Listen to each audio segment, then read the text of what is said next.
Reklam kampaniyası çərçivəsində möhtəşəm taksi parad. Milla Süd Məhsulları brendinin bu reklam kampaniyası paytaxtda böyük maraqla qarşılandı. Azevko MMC-nin təşkil etdiyi analoq olmayan taksi paradda üzərində Milla brendinin yeni məhsulları əks olunan 200 taksi eyni vaxtda zavoddan şəhərin mərkəzinə axın etdi.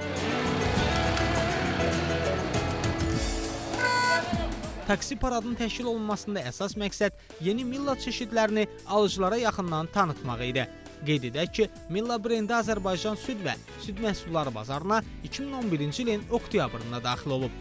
Hər zaman istehlakçılara keyfiyyətli xammal əsasında ən son texnologiyalarla qablaşdırılmış və yüksək keyfiyyətli süd məhsulları təklif edən brendin hal-hazırda 50 çeşiddə süd, qatıq, ayran, yoğurt, dondurma və digər adda süd məhsulu istehsal olunur. İlin sonuna qədər isə bu çeşidlərin 100-ə çatdırılması planlaşdırılır.